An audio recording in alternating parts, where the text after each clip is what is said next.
ان میں سے شاید ایک یہ بھی تھا کہ انسان جب ہر طرف سے مایوس ہو جاتا ہے تو مذہب کی پناہ ڈھونڈتا ہے، یعنی کہ اس میں کوئی دو رائے نہیں کہ انسان جب دنیا و مافیا سے اکتا جائے اور ہر طرف سے اسے مایوسی حاصل ہو، نا امیدی کے سائے منڈلا رہے ہوں اور اسے دور تک کہیں پر بھی کامیابی یا روشنی نظر نہ آ رہی ہو، تو انسان دنیا و مافیا سے اکتاہٹ کے بعد بالآخر اس جگہ پر جا کر ماتھا ٹیکتا ہے، اس گھر میں جا کر دستک دیتا ہے، اس دہلیز میں جا کر اپنے آپ کو سرباساجود کرتا ہے جو مذہب کے حوالے سے اسے پناہ دیتی ہے، اور وہ اللہ کا گھر ہے، وہ مذہب دین ہے، وہ مذہب اسلام ہے۔ مسلمان دولت و اقبال جاؤ ثروت سب کچھ کھو چکے تھے، یعنی کہ اقتدار، مال و دولت سب کچھ ان سے، شان و شوکت، سطوت سب کچھ چھین چکا تھا۔ ایک مذہب رہ گیا تھا، اس لیے یہ انہیں اور بھی عزیز ہو گیا تھا۔ ذرا سی بدگمانی پر بھی ان کے جذبات بھڑک اٹھتے۔ بدگمانی یعنی کہ ذرا سی بھی تشویش ہوتی، ذرا سی بھی برا خیال ان کے سامنے آتا مذہب کے بارے، تو ان کے جذبات اس طرح بھڑک اٹھتے کہ جس طرح ایک شعلے کو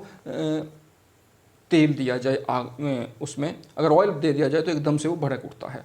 اس وقت شاید ہی کوئی ایسا مصنف یا ادیب ہو جس نے مذہب پر قلم فراسائی نہ کی ہو، یعنی کہ ایسا لکھنے والا، ادب لکھنے والا یا ایسا نثری تحریر کرنے والا مصنف ہی کیوں نہ ہو کہ اس نے مذہب پر قلم فراسائی، اس نے مذہب پر قلم کو نہ اٹھایا ہو، کوئی تحریر نہ لکھی ہو۔ یہاں تک کہ لوگ جنہیں مسلمان نیچری کہتے تھے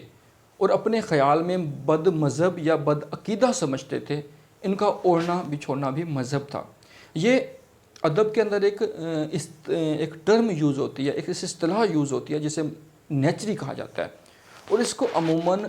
سر سید احمد خان اور ان کے ان رفقا کے ساتھ جوڑا جاتا ہے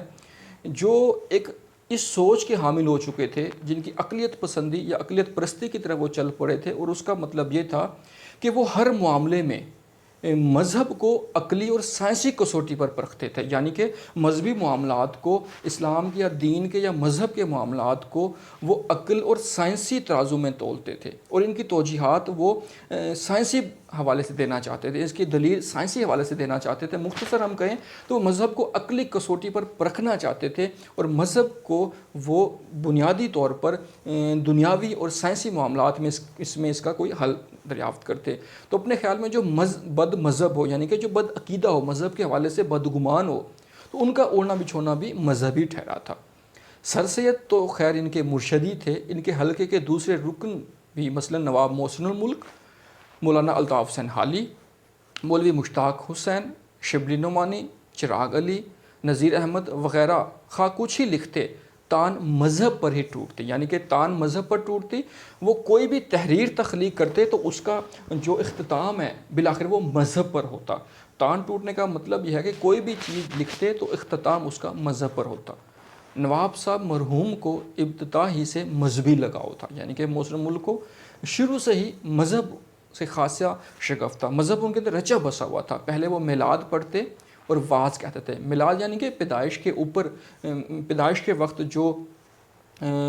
پڑھا جاتا ہے، پڑھائی لکھائی کی جاتی ہے، جو ایک طرح سے دینی معاملات ادا کیے جاتے ہیں، تو اسی طرح جشن کے طور پر جس طرح جشن عید میلاد النبوی ہم مناتے ہیں، اسی طرح وہ بھی میلاد پڑھتے وہاں پر مذہبی طور پر، اور واعظ کہتے تھے، یعنی کہ ناصحانہ گفتگو کرتے، نصیحت والی گفتگو کرتے، سمجھاتے، ایڈوائز کرتے۔ ان کی ایک ہی تصنیف جو خالصتاً مذہبی ہے، ورنہ نہ ان کے سوا ان کی اس تحریریں، ان کی جتنی تحریریں ہیں وہ یا تو تعلیمی ہیں یا معاشرتی یا علمی، لیکن ان سب کا تعلق کسی نہ کسی نہج، کسی نہ کسی طرح سے اسلام یا مسلمانوں سے ہے۔ گو وہ اردو کے اعلیٰ درجے کے ادیبوں میں نہیں، لیکن ان کی تحریر میں ادبیت کی شان ضرور پائی جاتی، یعنی کہ وہ جو لکھتے تھے ان کی تحریر میں ادبی تقاضوں کو پورا کیا جاتا، ادبی شان موجود ہوتی، ادبی جو مطالبہ ہے وہ اس کو اچھی طرح پورا کرتے، روانی یعنی کہ تسلسل ہوتا، جو تحریر لکھتے ان کے اندر جھول نہ ہوتا، اس کے اندر جو لفاظی آتی، جو عبارت، جو ترکیب وہ لکھتے وہ عام فہم زبان استعمال کی جاتی اور پڑھنے والے کی سمجھ میں آتی۔ فصاحت، خوش بیانی تھی، خوش کلامی تھی، تسلسل بیان کرنے کا ایسا ہنر ان کے پاس موجود تھا، وہ اپنی بات کو اس طرح روانی کے ساتھ، اعتدال کے ساتھ مسلسل بیان کرتے چلے جاتے کہ ان کے کلام کے اندر وہ خوبیاں بن کے نکھر آتی۔ اگرچہ انگریزی نہیں جانتے تھے، لیکن انگریزی کتابیں پڑھوا کر سنتے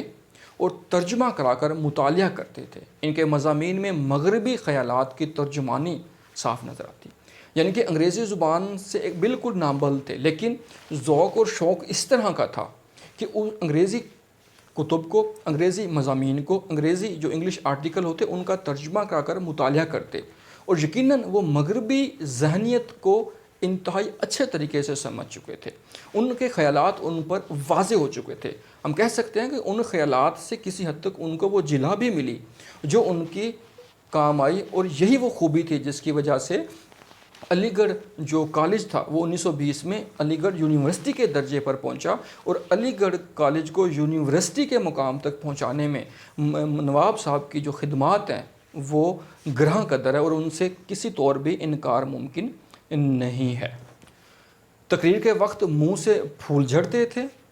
آواز میں شیرینی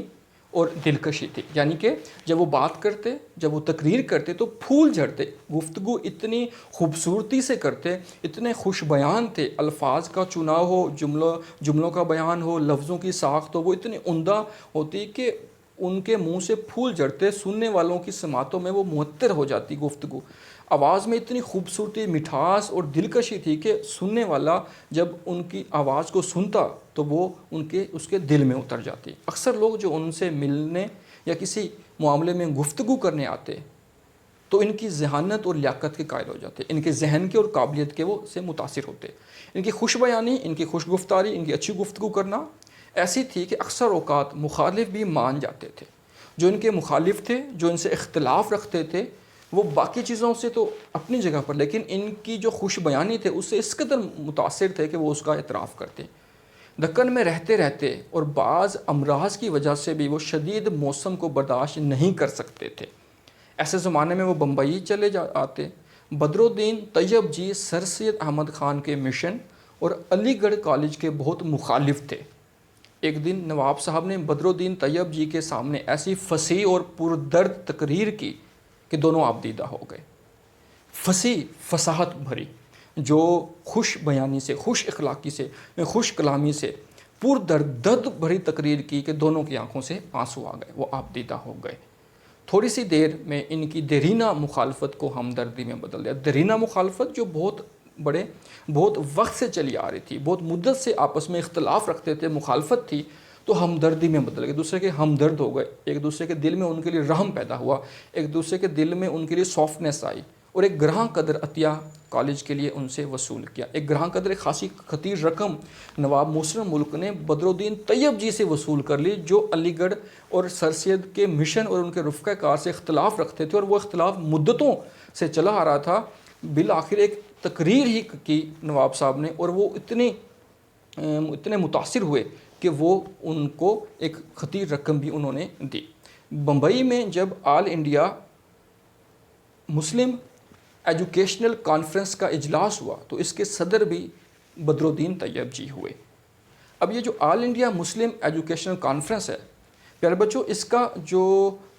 اس کی بنیاد 1886 میں رکھی گئی تھی۔ یہ ترتیب سے 3 سال بنتے ہیں کہ 1884 میں انجمن حمایت اسلام کا قیام عمل میں لایا گیا،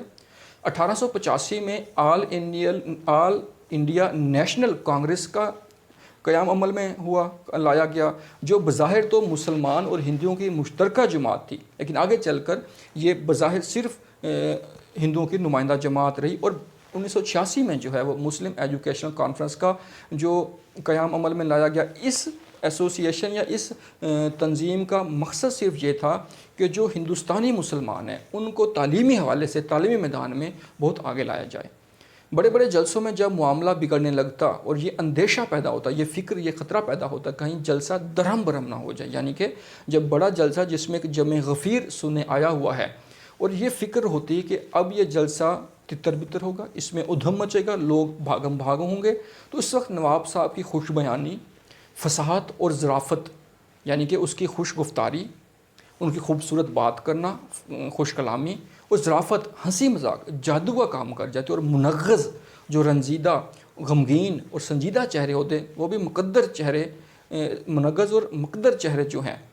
حشاش بشاش اور شگفتہ ہو جاتے، یعنی کہ کھل اٹھتے، اور وہ رنجیدہ چہرے، وہ غمگین چہرے جو دنیاوی معاملات یا کسی طرح باطنی طور پر کسی حد تک متاثر ہوتے، غم میں مبتلا ہوتے، وہ ان کی گفتگو سنتے اور وہ بھی کھل اٹھتے، حشاش بشاش ہو جاتے۔ ان کی باتوں اور تقریروں میں ظرافت کی چاشنی بڑا مزہ دیتی، یعنی کہ جب وہ تقریر کرتے، وہ باتیں کرتے تو ہنسی مذاق کا جو دامن ہے وہ کبھی نہ چھوڑتے، وہ ظرافت کو ہمیشہ نبھاتے۔ یعنی ہم کہہ سکتے ہیں کہ ان کی تحریروں کی ہانڈی میں جو ظرافت کا ذائقہ ہے، اگر وہ نہ ہوتا تو وہ ان کی ہانڈی، وہ تقریر کی ہانڈی جو ہے وہ بالکل بھی بے مزہ ہو جاتی۔ باتوں میں ظرافت کبھی کبھی شوخی کی حد تک پہنچ جاتی، یعنی کہ گفتگو کرتے کرتے جو ہنسی مذاق تھی وہ اس حد تک پہنچ جاتی کہ اس کے اندر مذاق پیدا ہو جاتا، اس کے اندر مزاح پیدا ہو جاتا، ہلچل ہو جاتی، بانک پن اس میں آ جاتا، شرارت پیدا ہو جاتی، لیکن وہ کسی کو ناگوار نہ گزرتی۔ یہ آج کا دوسرا حصہ ہے سبق نواب محسن الملک کا۔ اس میں بھی اسی طرح مصنف ڈاکٹر مولوی عبدالحق نے کچھ چیدہ چیدہ جو کارنامے ہیں جو نواب محسن الملک کے تھے، جس میں تحریک سر سید کے حوالے سے ہو یا آل انڈیا مسلم ایجوکیشنل کانفرنس کے حوالے سے ہو یا مختلف جلسوں میں یا اجلاسوں میں جب صورتحال بگڑ رہی ہو تو اس کو قابو کرنے کے حوالے سے بھی ان کی خوش گفتاری اور ان کی جو تقریر تھی، پرجوش تقریر تھی اور اچھے مقرر تھے، وہ جادو کام کرتی تھی۔ یقیناً انتہائی خوبصورت خاکہ ہے جس سے نواب صاحب کی شخصیت ہمارے سامنے آ رہی ہے۔ انشاءاللہ کل اس کا آخری اور تیسرا جو حصہ ہے وہ ہم پڑھیں گے۔ اللہ پاک ہم سب کو اپنی حفظ و امان میں رکھے۔ وما علینا الا البلاغ۔